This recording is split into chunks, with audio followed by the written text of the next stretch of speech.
Okay guys, so today I'm going to show you a nice solution to staying out of the woods. It's a little bit behind because we're already in the peak of the rut here in Tennessee, but maybe this will help you be prepared for next year, or maybe you're going to one of these spots where you possibly can get this camera out here and just leave it alone until the end of the season. So what I'm going to show you here is how to put your trail cam on a 12-volt battery. And if any of you guys know that I run these Wi-Fi, and this is a mini, I've got minis and data cams, these things where they have so much HD quality and they're always tracking and they're always reading data, they're going to use a lot of juice. So these AA's, they don't last that long, and that's just me being honest about it. So they will eat them things up. So what I recommend to do is put these things on solar if it's on private, 12 volt, you know, can go on private, public, whatever. Just a little bit more of a risk factor involved there. But most of my other cameras are on a battery called a Mighty Max. And I just picked this up, and it's supposed to be really comparative. And it's off Amazon. It's called a Vichy battery. So it's conquering power. You know, comes from Vini Vidi Vici. I saw, I conquered. 12 volt, 9AH. And I guess these things are supposed to be pretty solid as far as lasting. The Mighty Max I have out in the woods right now, I'm closing in on 19,000 pictures, and it's still about 11.9 volts, if that gives you any idea about how long these last. And this thing was a little less than 30 bucks, and you're going to spend that same amount on buying a good pack of lithiums, except you're going to make more trips going in and out of the woods. Now, a couple items you're going to need to do this project. It's very simple, okay? First of all, you're going to need the trail camera. Second of all, you're going to need the battery. And with that battery, what I recommend is I got this box. It's an ammo box from Harbor Freight. Cheap, few dollars. Threw a few lines of spray paint on it to kind of camouflage it. Okay, they're plastic, they're pretty waterproof, they're not perfect, but that's pretty cheap. Then you're going to need a drill, some bits, and then I recommend getting some Flex Seal just to keep the water out, even though these grommets with these cords come with a little seal on it. But I got this one from herd360.com. which Wi-Fi does make cords also, but I just bought a few of these up at one point, and I had this one laying around. So this is the chew-proof cord. You're looking around 15 bucks there.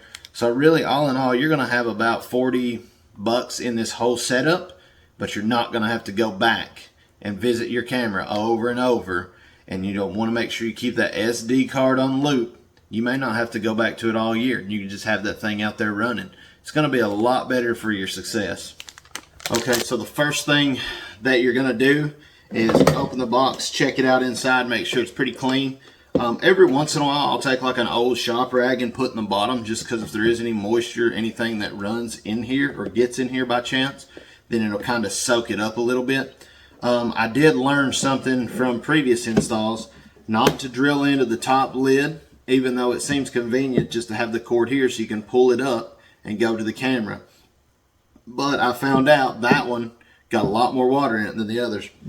So usually I check and see which way it opens, go the opposite end, and then I'm going to put a hole right here in the side somewhere. That way it can come right in and go to the battery.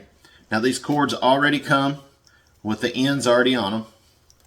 And then it's got the plug-in, the 1.7 I believe it is. It also fits like the Tacticam and a few others. Pretty easy when you're ordering it. You can just look up the camera. It tells you which side you need and then go from there. It looks like this one didn't come with the rubber grommet to put in the side, so we'll drill the hole in it for now. Just know that there is a rubber grommet that when you loosen it, you can pull the cord out, and then whenever you tighten it, it stays there so you can't pull any more cord out. Or maybe I've lost it. But anyway, we'll put that hole there, and usually we would put that rubber grommet in there so it'd be a feed through. But we're still going to show you the rest of the install. Just know that piece is missing right there.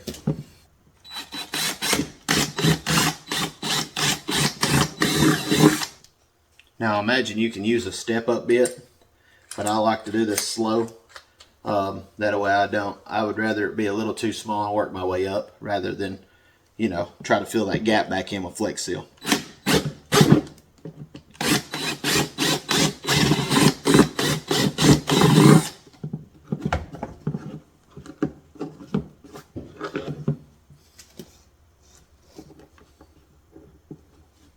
As long as you could feed one of these wires in, one at a time, then the second one, you can just go from there.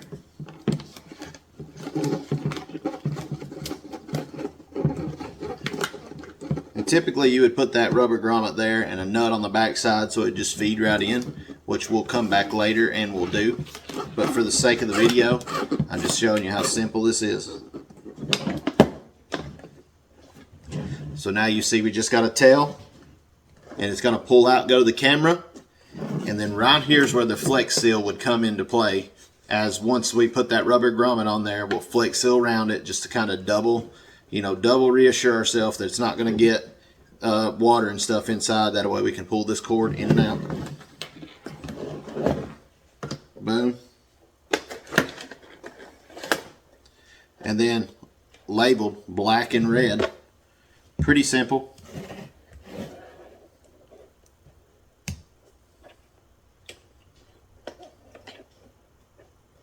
Got some little rubber boots to put over it. Maybe prevent any kind of corrosion or rust or anything like that.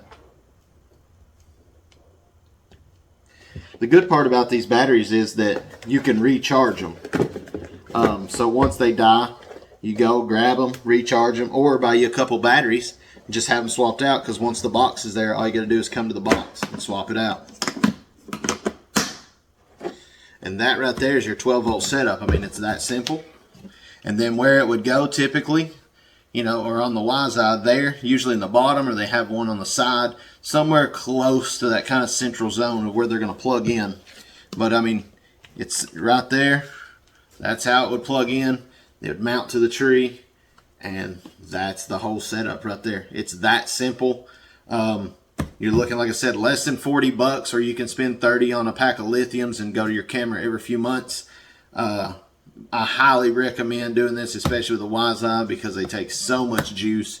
You know, they're pulling so much power, but you want that HD quality. You don't want to miss any. So the more power these things got, the better they're going to send, the better they're going to work, the better your hunt's going to go, keeping all your scent and keeping yourself out of that area until it's time to go.